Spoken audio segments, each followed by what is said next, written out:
Do you ever feel alone, like no one gets you, no one understands the struggle that you're going through, and that no one can really help you with it, and it feels like it's down to you to soldier on and get through it on your own? You feel alone. Where did I come from? Why am I here? Where am I going? What's life all about? Why am I here? Even if you have no religious belief, there are times when you wonder that there's something else. In the most advanced society in the world, we have poverty. We have families that self-destruct, friends that betray us, unbearable psychological pressures bear down on us. I've never met a person in the world that didn't have a problem or a worry. Why do we suffer? It's an age-old question that we haven't answered. I talked to a woman this past week whose father was a famous doctor. She said he never thought of God, never talked about God, didn't believe in God. He was an atheist. But she said, as he came to die, he sat up in the side of the bed one day and he asked the nurse if he could see the chaplain. And he said for the first time in his life, he thought about the inevitable and about God. Was there a God? I can think of a friend of mine, a lady I know called Karen. She's a young mum with school-aged kids. Every day she deliberately walks her children to school to meet other mums at the school gate. She's working really hard at trying to get to know some of those mums, to build relationships. She invites them back for coffee. She's desperately trying to build relationships because she wants to speak to her friends about Jesus. But the reality is she so often finds when the opportunities do arise, she doesn't know what to say, she doesn't know how to say it. Or perhaps you might consider a friend of mine called Mark. He's a high-powered banker. He works in the city. He's got lots of guys under him. He spends a lot of time away, a lot of time travelling, a lot of time in meetings with these guys. They frequently share their weekends. So a topic of conversation often is what happened on the weekend, and they'll always talk about the round of golf or that World Cup match or that barbecue. But when it comes to what they did on Sunday, Mark's a little bit quieter. Not so keen to share what he did. I guess all of us feel at different times very really and very powerfully that sense of shame, that sense of almost embarrassment to speak about the gospel. What does the Bible say? I think deep down, as humans, we're quite torn between our possessions and what really is the meaning of life. Deep down, we know that our mobile phones, our wallets, our credit cards, deep down we know they're fairly inconsequential. And it's usually during times of tragedy or hardship we come to be remembered again that life is more than my iPhone, my BlackBerry and my wallet. And I read much about this in a magazine I was reading recently, where there's this journalist who was living life to the max. And it was during losing her job and most things that she came to see that having healthy relationships with friends and family is what gives me joy now, not a £150 metallic satchel. And there's a lady in America called Gina Roth who lost all her money in the Madoff scandal in 2008. And again, it was through that tragedy of realising I have no financial security, I have no wallet, no mobile phone. She came to realise that deep truth, which we all know really, that life is more than all my stuff. Life is more than all my possessions. But yet, despite knowing this deep truth, we still often hanker after possessions. I don't know if you're aware that in England, the self-storage industry is one of the industries that has beaten the recession and on whole is having year-on-year-on growth.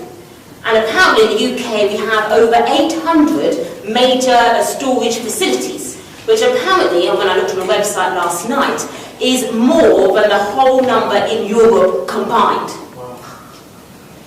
We have a real epidemic here of industrial proportion when it comes to possessions.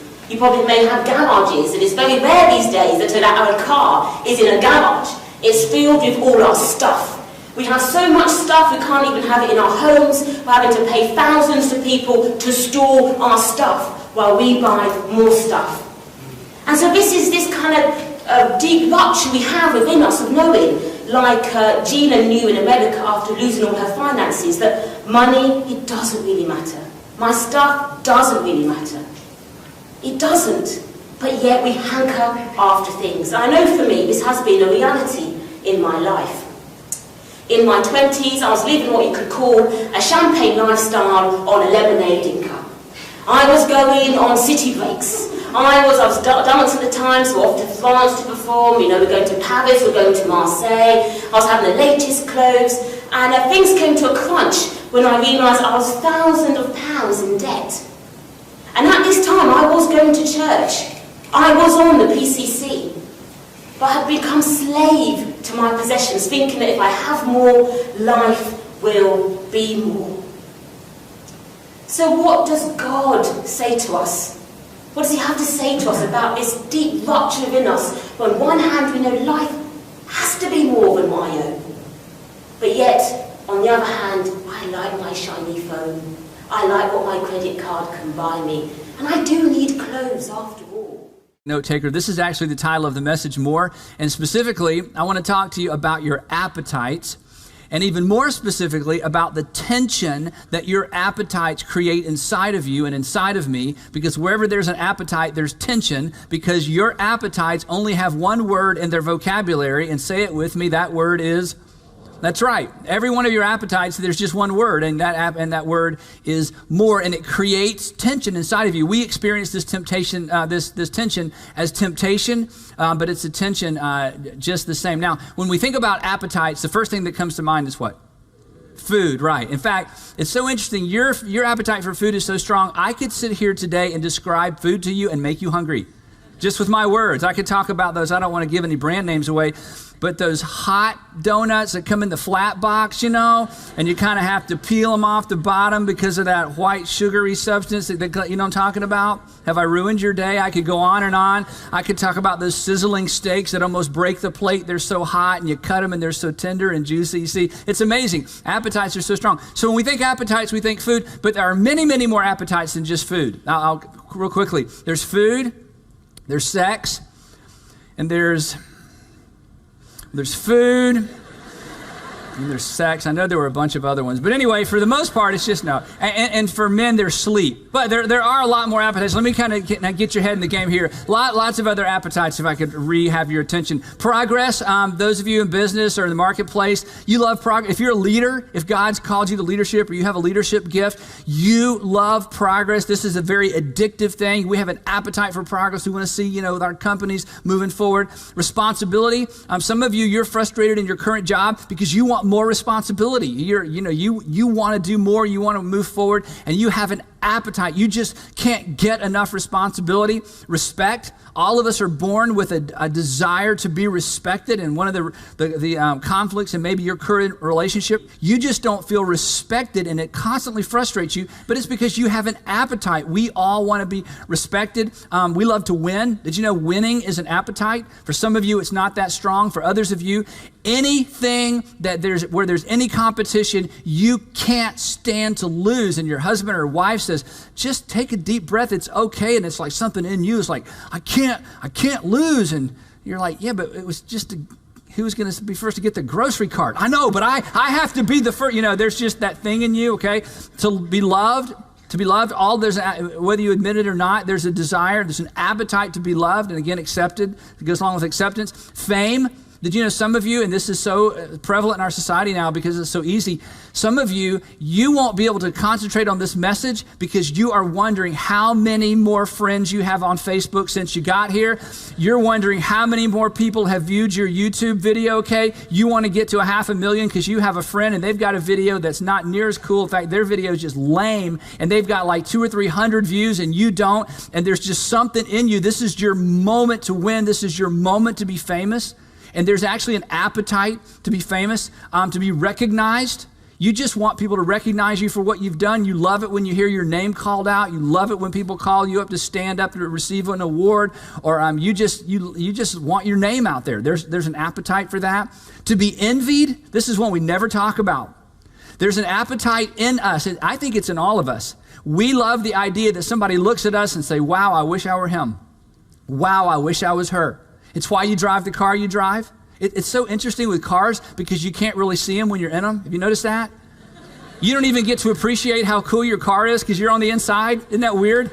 But we don't care because we know other people know what the outside looks like, and we just want them to look at the outside of our car and go, wow, I wish I was him, right? I wish I was with her. I'm just being honest here. You love it when your girlfriends or your guy friends look at you and go, oh my gosh, I wish it's there's something, we really like to be envied, whether it's our car, our house, or whatever. And then there's just stuff, right?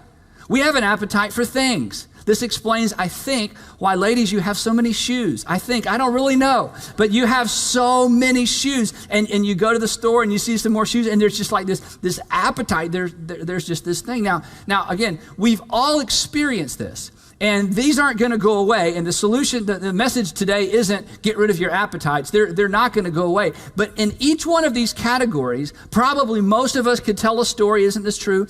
We could tell a story of how somebody totally derailed their life around allowing one of these appetites to control them rather than controlling one of these appetites. And the reason is very simple. Because each of your appetites has one word in its vocabulary. And what's that word? It's just more. Appetites always want more. Now, today we're going to look at a passage of Scripture in Genesis. If you want to follow along, we're going to be in the Genesis chapter 25, one of the most familiar stories in all of the Bible, especially if you were raised in church. As you're finding